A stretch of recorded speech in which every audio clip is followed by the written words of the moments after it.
রোগ নিরাময়ের থেকে প্রতিরোধ উত্তম।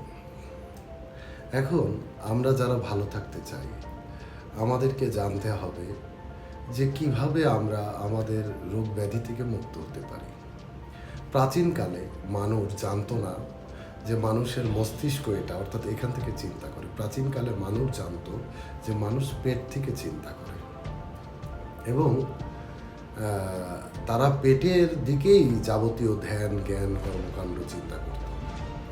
তো এখনও পৃথিবীর অনেক ফিলোসফিতে, চায়নায় এই পেটকে বা অ্যাবডোমেনকে সেকেন্ড ব্রেন বলা হয়। তো বলা হয় মানুষের পেটকে যদি শক্তিশালী রাখা যায় তাহলে আপনার সারা শরীর ভালো থাকবে। পেটকে শরীর ঠিক রাখার জন্য আমরা হয়তো আমাদের এই টিকটক চ্যানেলে আরও কিছু ভিডিও দেবো যে